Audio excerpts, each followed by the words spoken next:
the world, the world. Miserere nobis. Miserere nobis. I feel so blessed to be the mother of 6 children.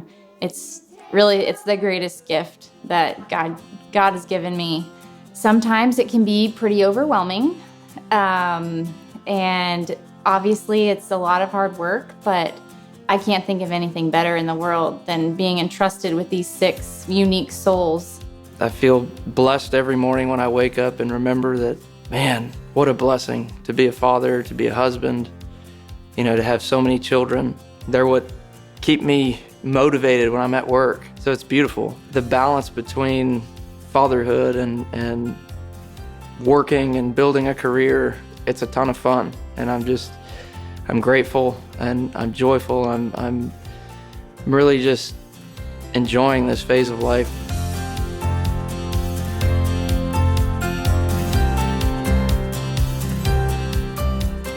Elizabeth and I met when we were freshmen in college. We were blessed to be on the same cross-country and track team at Texas A&M. I'll never forget her walking into the first meeting and just kind of seeing her across the room and thinking, wow, this girl is incredibly gorgeous. And, sort of feeling like I got to go meet her.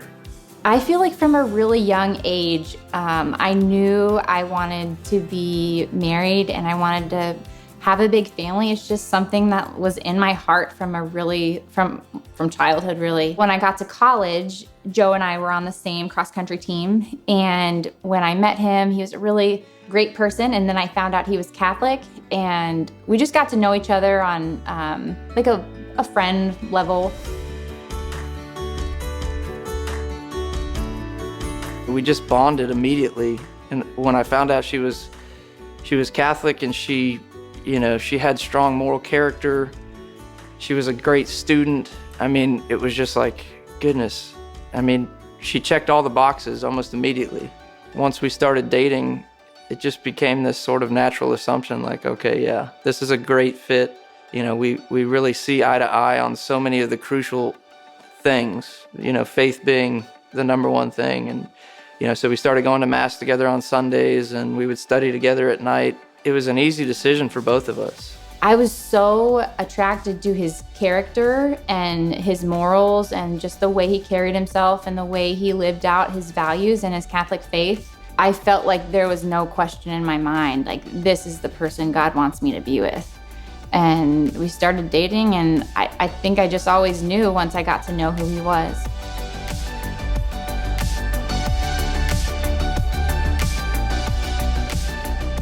Joe has so many good qualities. I often joke, like, man, what, do you even struggle with anything? Like, he's a good man.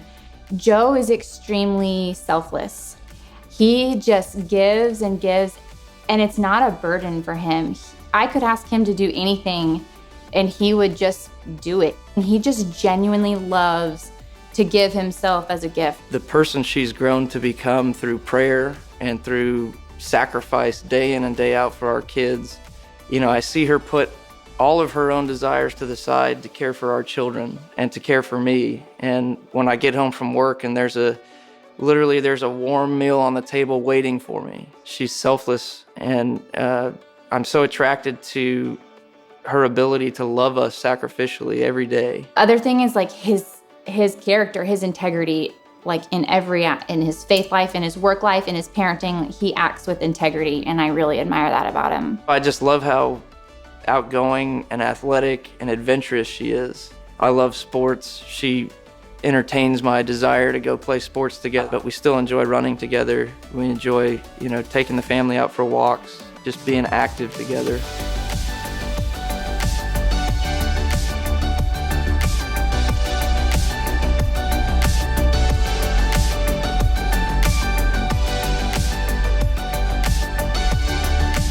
Our oldest is a boy. His name is Noah.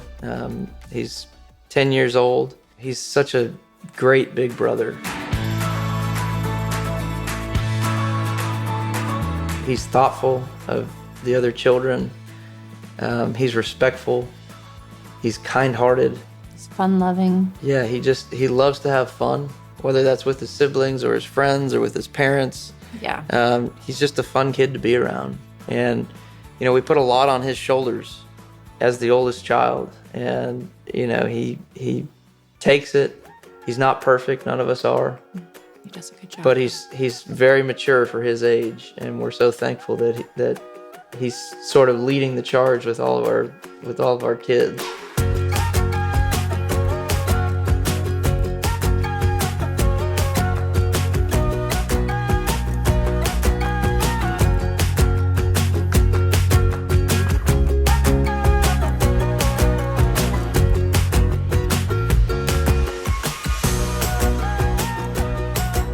Hannah Grace is our 8-year-old. She is, from day one, she was bold and confident. She's very animated, as you'll see when you talk to her. Very outgoing. She's very outgoing. Never she met a has stranger. a lot to say. She's also very responsible. She has good initiative.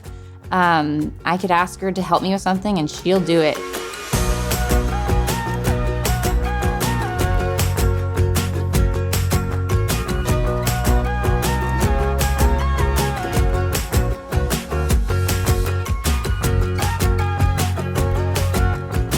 Madeline is our 6-year-old. She's definitely our most introverted child. She's quiet. She has the biggest heart. She's sweet and she's helpful. Yeah. Very gentle, very kind, very empathetic. She's sort of an observer, so she sits back and watches, and she, like Elizabeth said, she's helpful. She can read the room, which is so unique for a 6-year-old to know when there's a stressful situation going on. She sort of knows, okay, let me go clean the playroom. Let me go clean up the playroom or the art room and just take some of the stress out of the situation. Yeah.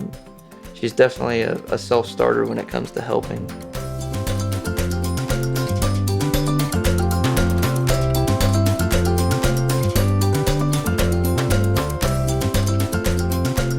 Our next one is Sophia. Yes, Sophia. She's 4 years old. 4 years old. So sweet.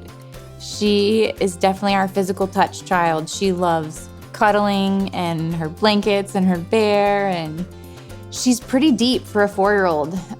She's had some really deep theological questions and really good one-liners in math.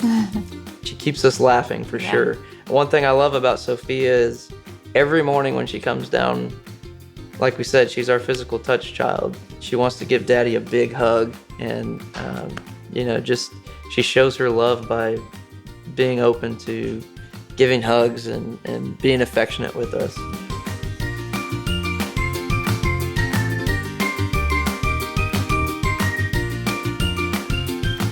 Luke is our 2-year-old. He is 100% boy, 100% of the time. He is all about Daddy. Loves to play with his dad. He loves balls and trains and trucks, and he's also very sweet too, very observant for a 2-year-old. Yeah, I mean, just an example of that is every day I come home from work, the first words out of his mouth before all the other kids, "How was work, Daddy?" And he wants to know about your day. He's observant, he's curious, and like Elizabeth said, he's sort of uniquely adventurous and playful, loves to play sports and just be active, and A little bit stubborn. he's easy to spend quality time with because all you got to do is take him outside and bring a basketball or bring a baseball, and he's happy as a clam.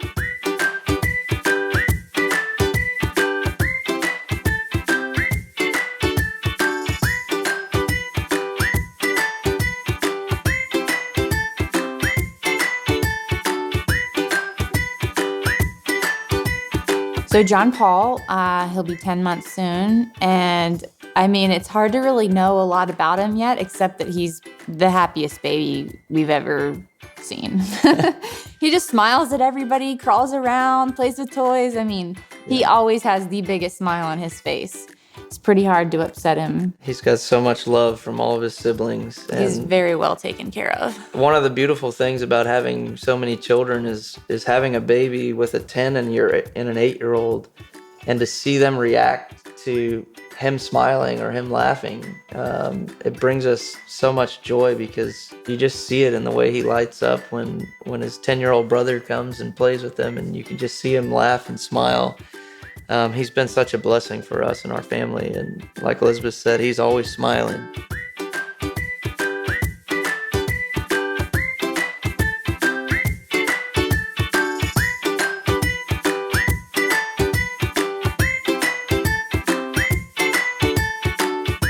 I find our family much more joyful because there's always somebody to play with, and there's always somebody to love on, and just always somebody to talk to.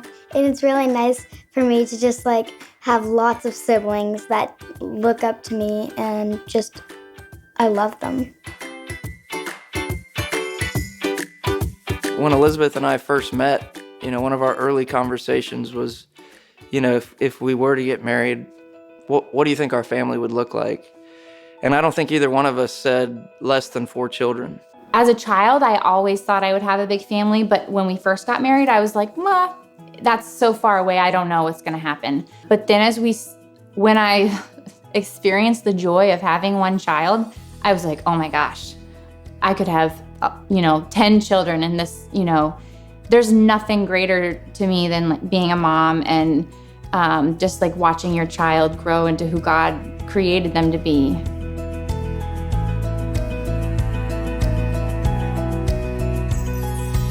I don't know that either of us really had a number in mind. It was just something that we were open to, and we continue to be open to and pray about after each child. And, by the grace of God, He's continued to keep our hearts open to more children. And, with each child, it's like you can't imagine life without that child.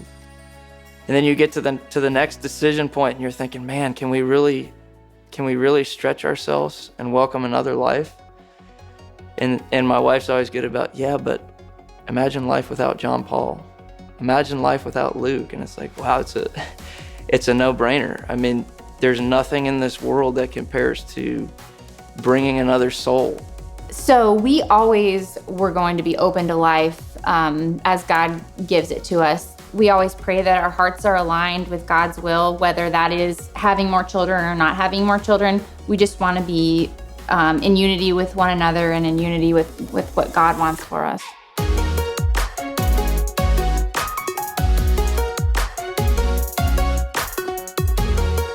I feel like in our personal experience with 6 children, it has made us more intentional about making sure our children get the one-on-one time that they need. We like to, if we have a day where we're just hanging out the house, we'll take them on one-on-one dates. We'll go for ice cream, or every week I take each child for a walk individually, and they can have 20 or 30 minutes to just talk about whatever they want. I find that the more children we've had, the more intentional I want to be with each of them. Just discovering their unique personalities and knowing them on that deep level.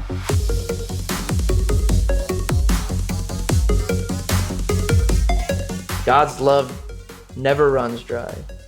When we open ourselves up to that love and pour it out on our children, it's like you're just opening the valve a little more to each child. Focusing on individual time with each kid and what really shows them that we love them. And I think they love having so many siblings around.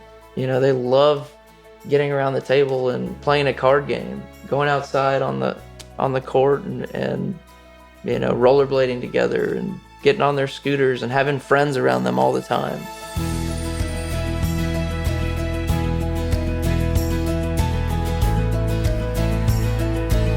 We had a pretty unique struggle at the beginning of our marriage. We got married right out of college, and we both started working. He's an engineer and I was a nurse. And so we got married in July, and then in April we found out we were expecting our first baby, which was quite a shock. So I had been struggling for years, high school and college, with an eating disorder. Finding out I was pregnant, it was really hard for me to gain the weight that was necessary.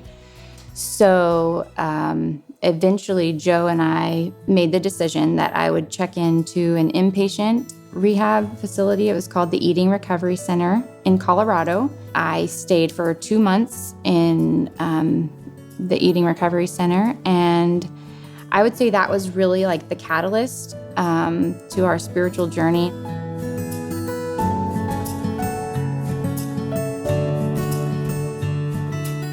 Prayer, particularly praying the rosary daily, that's been the lifeblood. I mean, waking up every morning and counting your blessings, starting with prayer, starting with gratitude, humbling yourself before God, praying for His will to be done. And those are the things that have kept us going. Yeah. We try, different seasons are different. So in Advent, we focus on preparing for Jesus and, saying the rosary before bedtime. On the way to Mass, we usually pray the Divine Mercy Chaplet with the kids, trying to get their hearts centered and focused around the Mass and the Eucharist.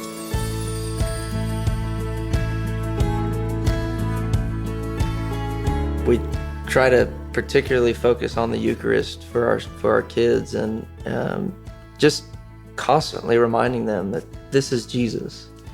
Just whispering in their ear during Mass as the consecration takes place. Listen for the bells, Jesus is coming. Getting our 2-year-old excited about it, our 4-year-old excited about it. And then just trying to make a point to get to confession, once a month, once every couple months, showing them that we have such a beautiful gift in the Catholic faith to receive God's grace through the priest and the sacrament of confession. It's so important to both of us that they understand the sacraments, not just go through the motions, but to really grasp what it is Christ is offering to us through His church. So we certainly make that a priority in our faith formation, is for them to understand the sacraments and for them to desire the sacraments. I'm on my way to church, gonna sing songs even if it hurts. But honestly, I feel more when I leave.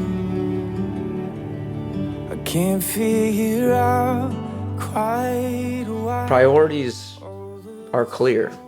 God, spousal relationship, children. And the grace comes from God. It enters our marriage. That grace pours out into our kids.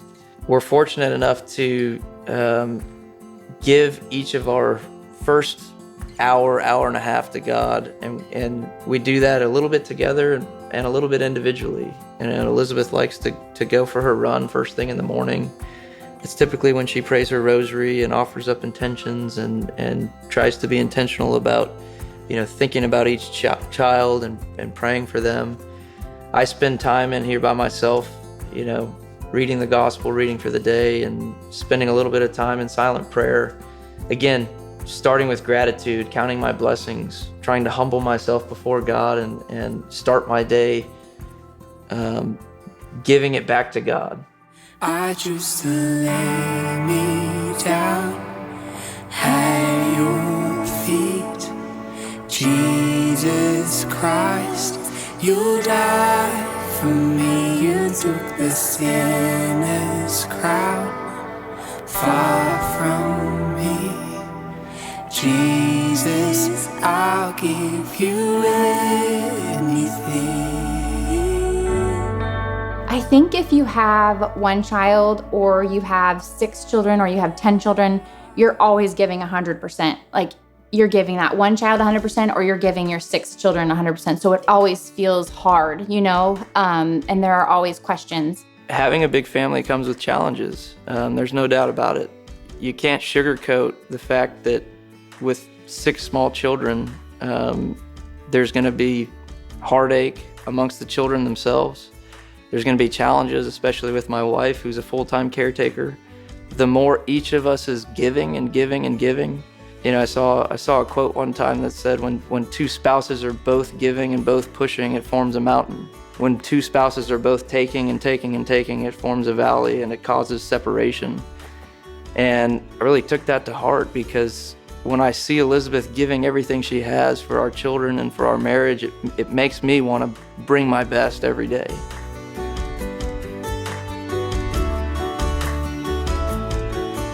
For me, the biggest challenge of having 6 kids hasn't been like managing them individually, or it's been surrendering my own need for perfection and order and cleanliness and quiet. Like there's not a lot of that with having a big family. So I feel like God is always inviting me deeper, like, how can you surrender this idol that you have of order, or this need for perfection and this certain image? With each child, there's a little more chaos. So it's a constant just surrendering, and trusting that God is going to fill you.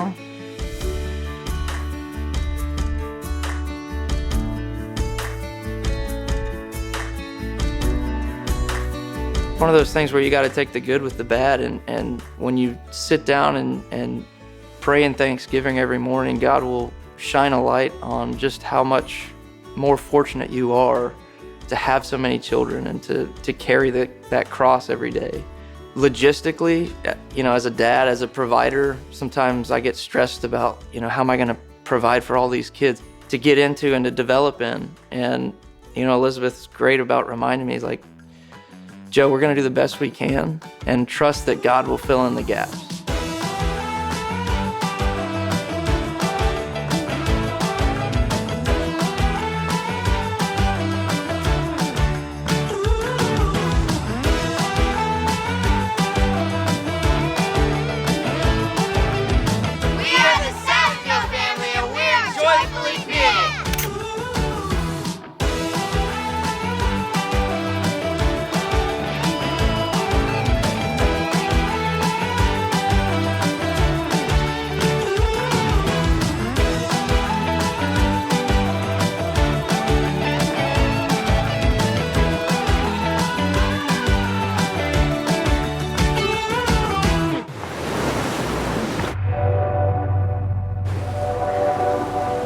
Are you searching for fulfillment?